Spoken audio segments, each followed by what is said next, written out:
Quelle expression pour quelle désignation, quelle subtilité à connaître pour être certain que le mot que nous employons dans la langue française est le bon. Madame, Monsieur, merci de nous rejoindre. Vous êtes à l'heure de votre magazine hebdomadaire Bien s'exprimer sur RTI 2. Monsieur Yo, on commence avec quel groupe de mots? Nous allons commencer avec les mots résident et résident. D'accord, nous partons donc pour le premier reportage de la rubrique La chasse aux mots et on se retrouve pour le commentaire. Résident avec ENT veut dire quelqu'un qui habite quelque part ou qui vit quelque part. ALT à la fin est que c'est habiter un lieu précis. Résident ENT qui est un mot qui est relatif à un endroit bien précis où des personnes ou des choses ou des animaux même vivent. Bien que les mots résident et résident ont le même son, leur graphique est différent dans la terminologie. On a le premier résident avec ENT et le second avec ANT.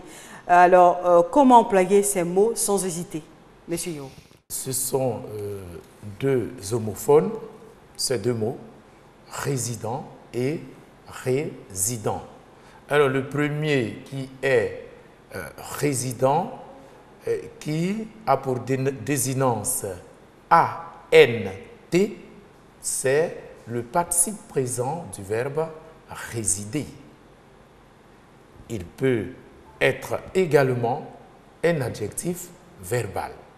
Alors cela dépend, n'est-ce pas, de l'emploi que nous en faisons. Alors, résident comme participe présent est l'équivalent d'une subordonnée relative. Comme illustration, les personnes résidant dans la banlieue ont du mal à rejoindre leur lieu de service à cause des pluies diluviennes. On constate que le mot résident est invariable. On le retient, il ne doit pas s'accorder parce que ici c'est un participe présent. Il peut être employé comme un adjectif verbal. Et il s'écrit dans ces cas exactement de la même manière, avec ANT. Comme illustration, cette mesure ne bénéficiera qu'aux familles résidentes de la capitale. Vous constatez qu'ici, on a accordé résident. Il se termine par ES. Parce qu'ici, il est utilisé comme un adjectif verbal. Alors, quant à résident, c'est-à-dire le second, qui a pour désinence ENT, il s'agit tout simplement d'un substantif, c'est-à-dire un nom, ce qui signifie une personne qui est établie dans un pays autre que son pays d'origine. L'un des synonymes de mot résident dans ces conditions, c'est étranger. Quelqu'un qui vit à l'étranger. Qui vit à l'étranger. Et donc, dans ce cas, le mot s'emploie dans la phrase avec un déterminant. Je peux donc dire un résident, comme je peux dire une résidente. Tout comme le mot peut s'utiliser pour parler de personnes vivant dans un même pays, mais qui occupent un espace bien précis. Les occupants d'une cité universitaire peuvent être appelés les résidents. Voilà ce que nous pouvons retenir pour ces deux premiers mots. Après toutes ces explications sur les mots résident avec ENT et résident avec ANT, nous allons passer au second groupe de mots qui sont populaires et populeux. Notre caméra a récolté des réponses pour vous, chers téléspectateurs, sur leur emploi. Regardons tout simplement. Populaire, c'est quelque chose qui a l'adhésion d'une majorité. Populeux, c'est quelqu'un qui est, je sais pas, constamment né d'une région. Il peut être aussi au féminin, hein, populeuse également. Ici, on emploiera cet adjectif-là pour parler d'un lieu où il y a une forte densité de personnes. Monsieur, nous sommes de retour pour le second groupe de mots de la rubrique La chasse aux mots qui sont populaires et populeux. Nous savons que ce sont des adjectifs qualificatifs, ce sont des paronymes. Alors, est-ce qu'il existe des nuances dans leur emploi et quelles sont les petites difficultés qu'il y a à utiliser ces deux mots? Comme vous le dites si bien, ce sont des adjectifs qualificatifs les deux. Et ce sont des paronymes. Mais c'est au niveau du sens qu'il y a la différence. Pour le mot populaire, on retient que c'est un mot qui est polysémique. Il a plusieurs sens. Mais ici, nous allons nous intéresser à son emploi par rapport à l'occupation d'un espace, d'un endroit bien précis. Alors, le mot populaire, la confusion est faite avec populeux lorsque l'on veut parler surtout des quartiers. Un quartier populaire, c'est un quartier qui est habité par des personnes économiquement faibles. C'est la raison pour laquelle, très souvent, on le dit, Abobo est un quartier populaire. Il y a une notion de qualité là. Bon, voilà, c'est la qualité, c'est-à-dire du de point de vie. vue, n'est-ce pas, du niveau de vie, n'est-ce pas, Économiquement. du point de vue économique.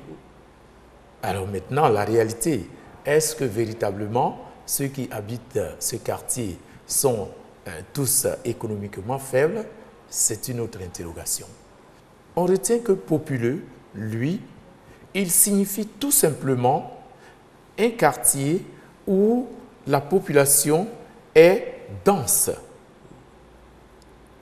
C'est donc l'importance de la population qui est prise ici en compte. Alors on dira donc que le quartier est populeux lorsque il y a un nombre important d'habitants dans ce quartier. Voilà ce que nous pouvons retenir pour les deux mots. Nous allons revenir un peu sur le mot populaire. Oui. Il se trouve que Oui. on dit par exemple telle personne est populaire. Oui. Est-ce qu'il y a une connotation péjorative? Nous l'avons annoncé au départ que le mot est polysémique. On dira qu'une personne est populaire, ce qui signifie tout simplement que cette personne, elle est célèbre. Elle est connue de plusieurs personnes. Nous allons passer donc à la deuxième rubrique de cette émission, c'est-à-dire la leçon du jour. Oui. Une notion incontournable, indispensable pour notre expression française. Oui. Alors, il s'agit du verbe. Qu'est-ce que c'est qu'un verbe? Comment distinguer ses caractéristiques? Et quel est son impact quand on parle de conjugaison? Comme le nom, le déterminant, les adverbes, le verbe constitue une famille de mots. Exemple, on peut retenir chanter, parler, écouter, regarder, découvrir, etc. Ce mot, comment le reconnaître au niveau de la phrase? Nous allons nous appuyer sur ses caractéristiques. La première de ces caractéristiques, c'est que le verbe est le mot de la phrase qui exprime un état ou bien une action. Comme illustration, les élèves sont sages. Quel est le verbe ici? C'est sont. Sont qui exprime plutôt un état. L'état ici étant la sagesse. Et la seconde phrase, les pluies perturbent les activités économiques. Ici, cette phrase a pour verbe le mot perturbe. L'infinitif, c'est perturber. Il se termine donc par ER. Et avec la notion de perturber, il ne s'agit plus d'un état, mais plutôt une action. C'est en s'appuyant donc sur le sens du verbe que l'on a pu faire cette distinction au niveau des verbes. Deux grandes catégories que l'on retient. D'un côté, on a les verbes d'état, de l'autre, nous avons les verbes d'action. Bien. Alors, la dernière caractéristique, attention, on retient que le verbe, c'est le mot de la phrase qui est très variable. Selon le mode, le temps et le sujet, le verbe va toujours changer. Si nous prenons le verbe, la première phrase comme exemple, les élèves sont sages. Le verbe ici, c'est sont. Le temps, c'est le présent. Le mode, c'est l'indicatif. Et puis, le sujet sont les élèves. La troisième personne du pluriel. Mais si je remplace élève au pluriel par un singulier, on dira quoi? L'élève est sage. Vous constatez que le son prend une autre forme. Et cette forme ici est E-S-T. Alors, il suffira également de changer de temps. Nous passons du présent à l'imparfait, par exemple. On dira quoi? Les élèves étaient sages. Et était est exactement le même verbe que sont. Alors, tous ces changements, c'est ce que nous appelons la conjugaison du verbe. Nous avons parlé du courriel et justement, nous avons le courriel de Pauline Conan, résidente à Angré, commune de Cocody, qui veut que nous lui donnions une réponse sur ces deux expressions, à savoir parler français et parler le français. Quelle est la bonne expression? Parler français et parler le français, ce sont deux expressions qui sont correctes. Mais chacune a une explication. Parler français signifie tout simplement être en train de s'exprimer en français. Donc l'acte de parole, n'est-ce pas, se déroule au moment où je dis « il parle français ». Il est donc en train de s'exprimer dans la langue française. Mais lorsque je dis parler le français, cela signifie tout simplement que l'individu a la capacité, n'est-ce pas, il a les outils nécessaires pour pouvoir s'exprimer à partir de la langue française.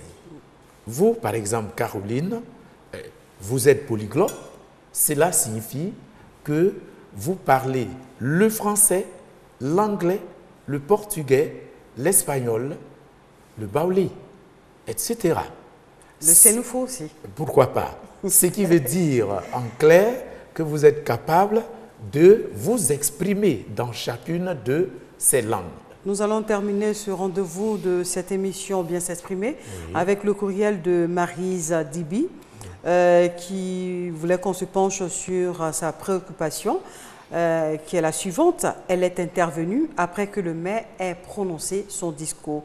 Quel est le dysfonctionnement dans cette phrase? La difficulté, c'est au niveau, n'est-ce pas, du verbe de la proposition subordonnée. Nous sommes donc en face ici d'une phrase complexe. Nous l'avons déjà expliqué. Nous avons deux verbes conjugués, est intervenu et est prononcé. Ici, après que, c'est une locution conjonctive de subordination. Alors, on retient tout simplement que lorsque j'emploie après que, le verbe de la proposition subordonnée doit être au mode indicatif. La bonne réponse, on dira tout simplement « Elle est intervenue après que le maire a prononcé son discours ». Nous sommes au terme de cette émission et ça a été un réel plaisir pour nous d'avoir partagé ce moment avec vous, le temps d'apprendre un peu dans les expressions de la langue française. Madame, Monsieur, merci de nous avoir suivis. Ne partez pas, restez, le programme continue sur RTI2.